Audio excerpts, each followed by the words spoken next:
The Transgender Persons Bill reflects the BJP's ideology. The Constitution of India assures each individual of dignity. Dignity means that a person is secure, that he or she can take decisions about their body and their life in a manner that they deem fit. No adult human being can be denied dignity under our Constitution. The ideology of the BJP and of the central government is anti-youth. Why? Because it denies young people the autonomy to decide who they want to marry, what religion they choose, what they eat, whom they live with, what clothes they wear, who they befriend, and how they express themselves. Our Constitution says, you decide who you are. This government says, we decide who you are, and if we don't like who you are, we will imprison you. What does this bill do? This bill undoes the Nalsa and the Puttaswamy judgments, which is in itself impermissible.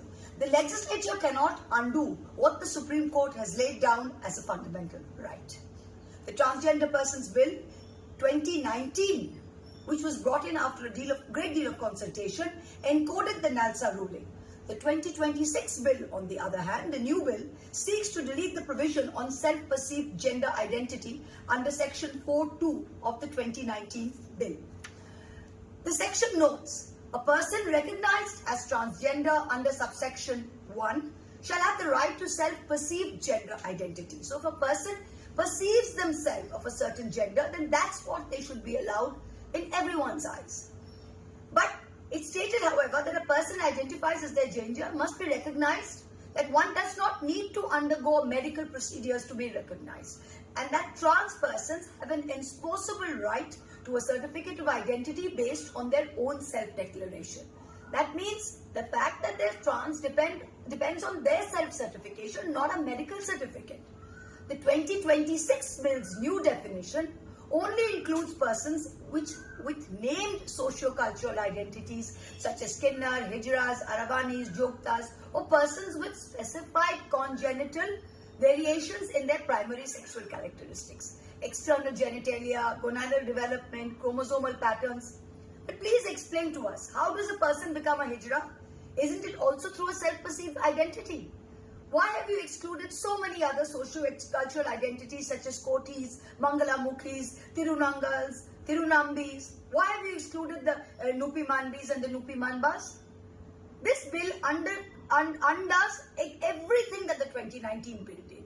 It's now under this bill, a transgender person must fit into a cultural identity such as Hijra, and an individual cannot self-identify anymore. It restricts trans identity to biological terms rather than social terms.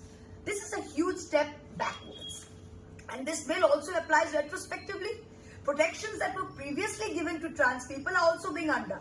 What are you going to do with the transgender certificates that have been issued between 2019 and 26 in the last 7 years? Do they become invalid?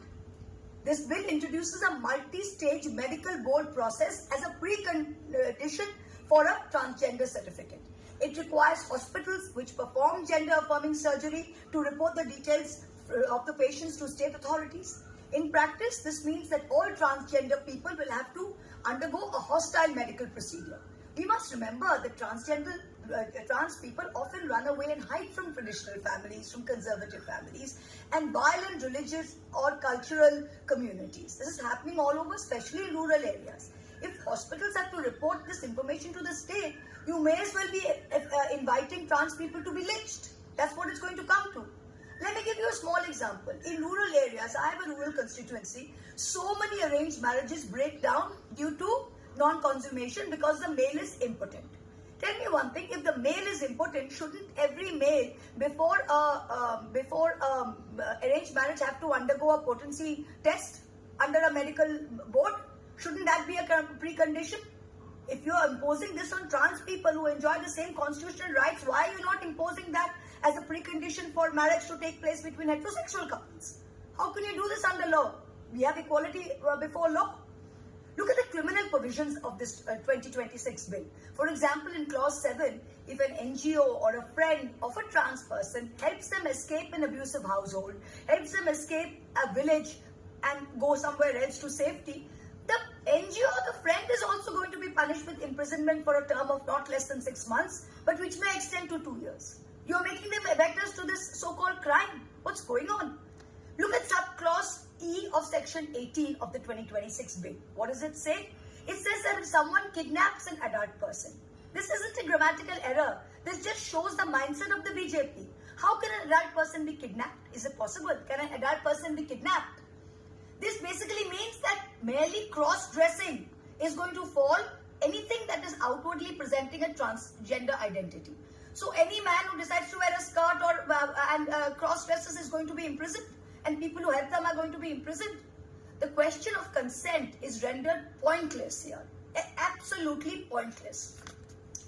Words such as allurement are also subjective. It is a stick in the police's hands.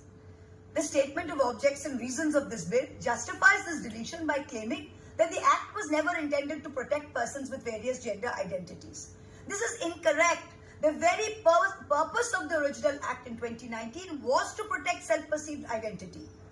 The previous act of 2019 had a separate definition of intersex, which has been replaced with congenital variation in the new bill. This implies that it can be corrected. Now, what if someone wants to remain intersex and doesn't want to correct themselves? What will the gender column in their birth certificate say? You say nothing about forced gender reassignment surgeries of intersex children. These have not been banned by the bill. The government believes in the ease of doing business for its friends and difficulty for the rest. So, for their friends, everything is okay. For everyone else, for normal people, for trans people, marginalized communities, let's make life as difficult as possible. This bill mandates going to the district magistrate and a medical board for all transgenders. First, the trans person must obtain a positive recommendation from a state-appointed medical council. Then the DM at its own discretion can seek further evaluation from other medical reports. The Supreme Court has upheld the principle of non-retrogression. That is, once the right is granted, it cannot be taken away. This legislation is brazenly violative of this principle by declaring certificates for the past 7 years applied retrospectively can be declared invalid. What will you tell the transgender person who has just begun their lives under the sun free from fear? Their lives are still not completely free. They face immediate exclusion and violence from society. But at least the state does not persecute them. With the help of this bill, the state is also going to persecute them. If it was progress when we did away with the two-finger test in case of rape victims. It was progress when the courts recognized the fundamental right of a person to choose who they want to marry. It was progress when the courts granted protection to live in couples. It was this progress that our constitution demands, that people should be allowed to live freely and without fear. You seek to undo all of this with this bill. If you believe that mutilation is a crime, will you criminalize female genital mutilation of children? This bill argues that it is meant to prohibit those who mislead the world by saying something that they are not.